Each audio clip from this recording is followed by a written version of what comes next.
Got my blueprints, I suppose. Let's check out the dude. There he is.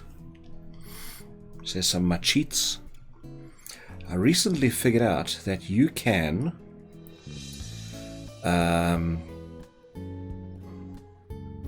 set these to development only, and you can also disable them. See there, development only, development only, development only. What did I set it as? Alt. Oh, there we are. Alt home, alt end. There we are. I've set it to alt delete. Now, alt home, alt end. Come on. There we are.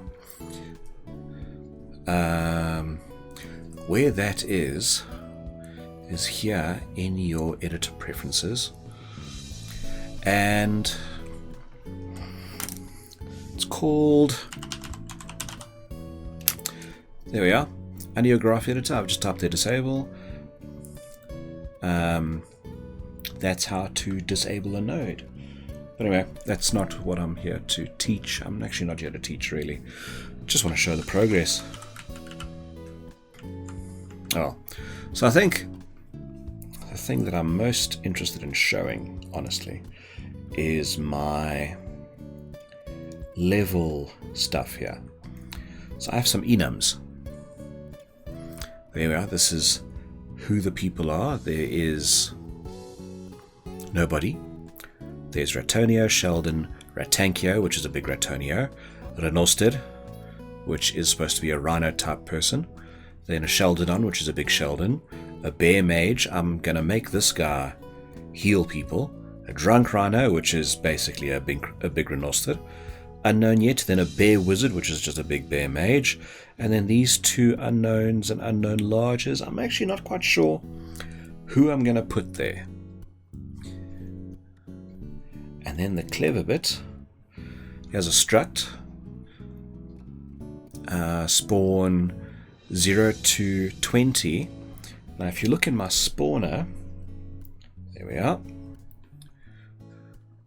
on my viewport, I have 20 spawners.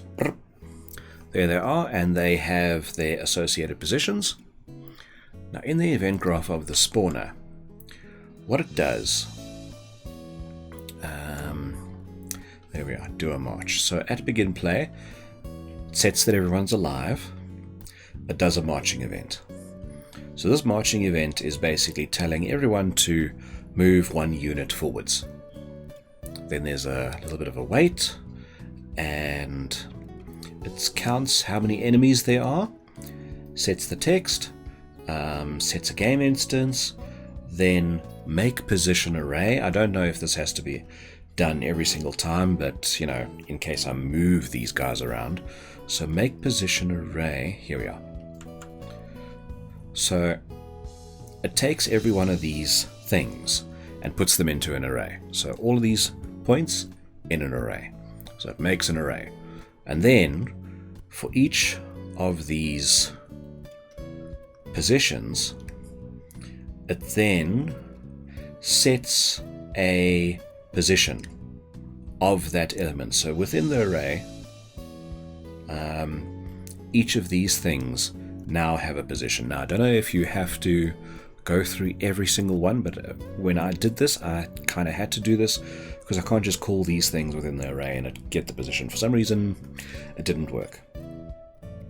I think because sometimes the spawn is in different positions. Not quite sure. So that sets the position for every single one of these. Oh yeah, and there's my little add bomb thing. And then, yeah, on my event tick, what is this counting? What sets counting?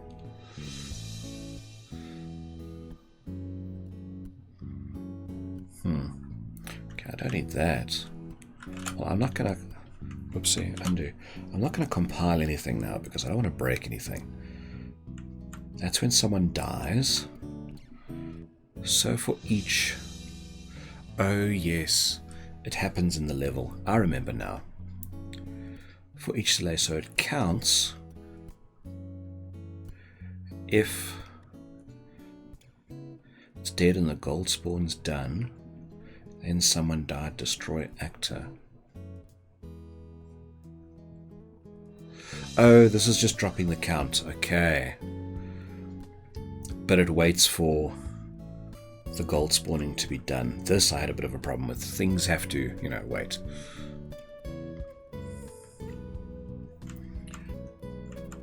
Spawn enemy at location. Alright. So enemies to spawn. This gets set. Let's open up a level. Say level 1-1. Alright, level 1-1. Sure. Let's save it. Open level blueprint. There we go. Okay. So this, at the event to begin play, set spawning to on, gets the enemy manager. Yeah. Binds a do march, so whenever the do march happens, it creates enemies. Current wave. Increase the wave count. Oh, set the wave count at the beginning, count enemies. Okay. Okay, let's count enemies, create enemies. Okay. So when is a create enemies called?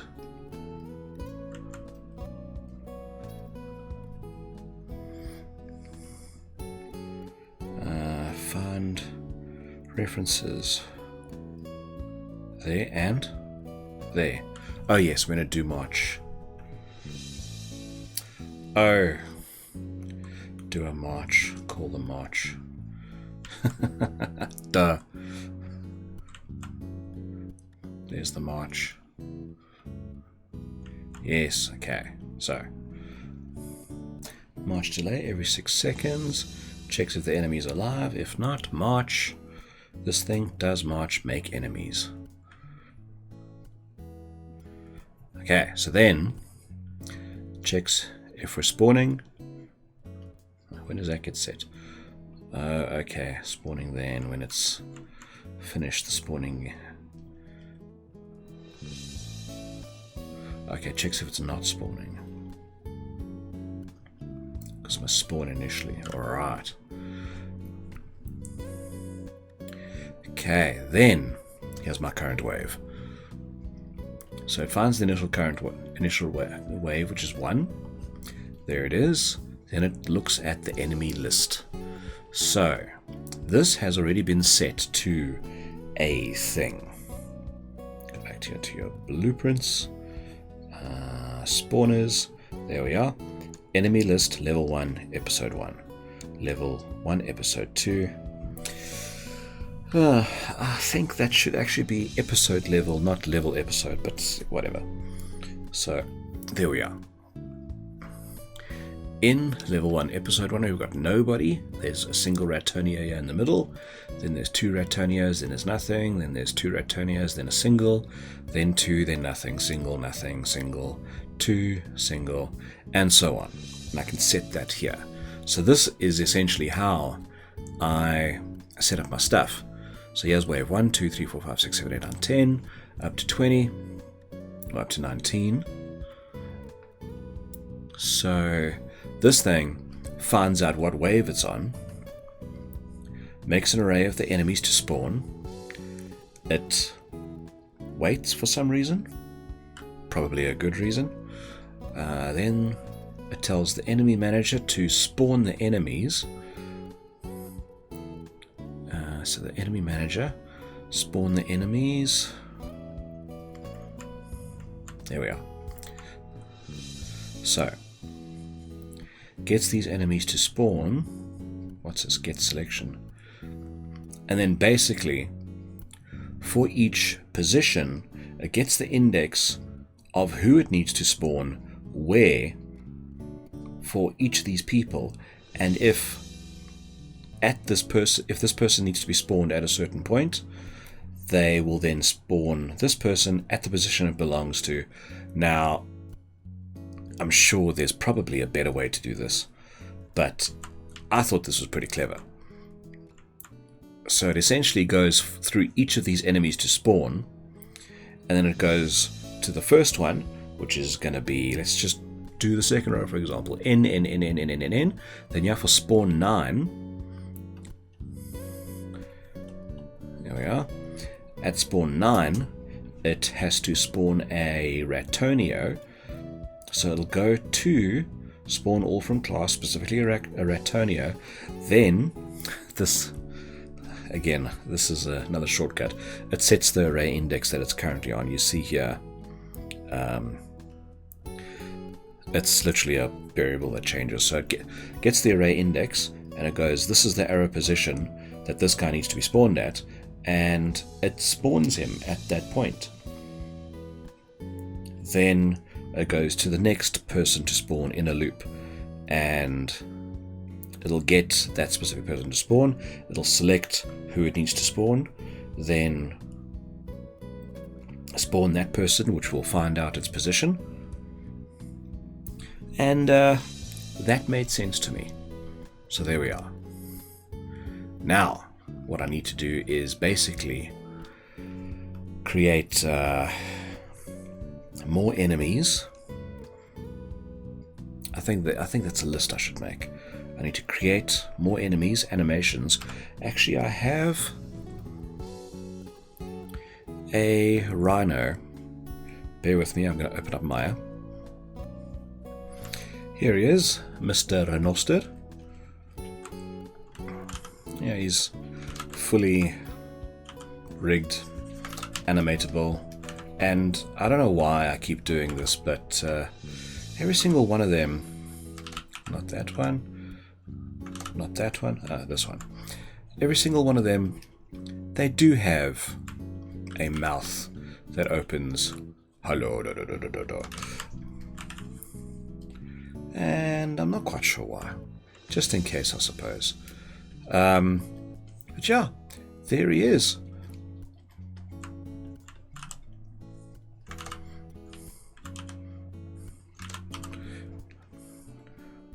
Hula hoop.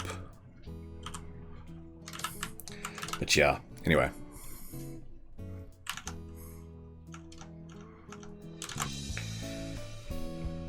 So that's kind of where I am. I'm actually not sure where to go from here. It's just finishing the content, making the menus look nice. Music and sound. I haven't even gotten there yet. But yeah, it's coming together. Quite proud of it. I have no idea how to code. I just know how to do visual effects. So, you know, proud of myself. I think I'm going to stop mumbling. Maybe that's where I should end this. Don't save. So yeah, that's how far I am with my bullet bounce exterminator. Bye.